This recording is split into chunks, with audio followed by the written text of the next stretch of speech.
नमस्कार मित्रांनो, देव माणूसमधला अध्याय पुढील भागामध्ये जामकर विचार करत असतो. गावामध्ये कोणी चोर नराधम शिरलाय. तो एकट्या बायकांना हेरतो आणि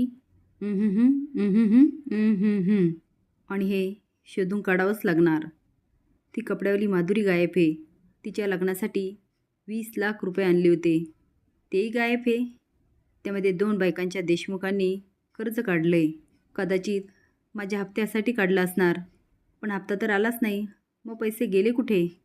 टेलर, देव माणूस, एवढा गोंधळ चालू असताना तोच गायब. आणि सापडला कुठे? गोठ्यात. म्हणजे याचा अर्थ गोठ्यात नक्कीच काहीतरी दडलंय. आप्पा जातात. ती बाई म्हणते, कुणीतरी लय वाट बघायला लावली आमासनी.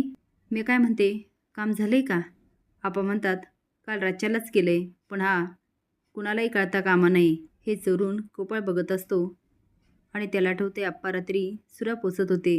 आप्पा पैसे देत म्हणतात, लय जोखमीचं काम होतं, घ्या. गोपाळ मनात म्हणतो, म्हणजे माधुरी बाबतीत जे काही घडलं त्यामध्ये या म्हाताऱ्याचा हात आहे. हा म्हातारा तर माझ्यापेक्षा चालू निघाला. नाही नाही नाही नाही, माझंच चुकलं, मी याला हलक्यात घेतलं.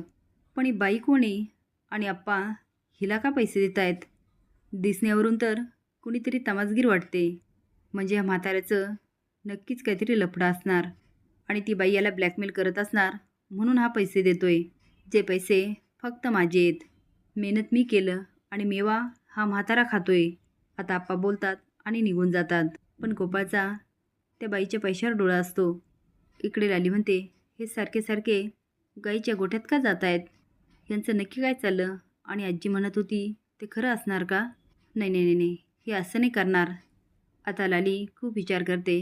तुम्हाला काय वाटतं, हा खून लालीने, गोपाळ, आप्पा यामधून कुणी केला असेल? हे कमेंट बॉक्समध्ये नक्की सांगा. नवीन अपडेट जाण्यासाठी लाईक आणि सबस्क्राईब करा. धन्यवाद.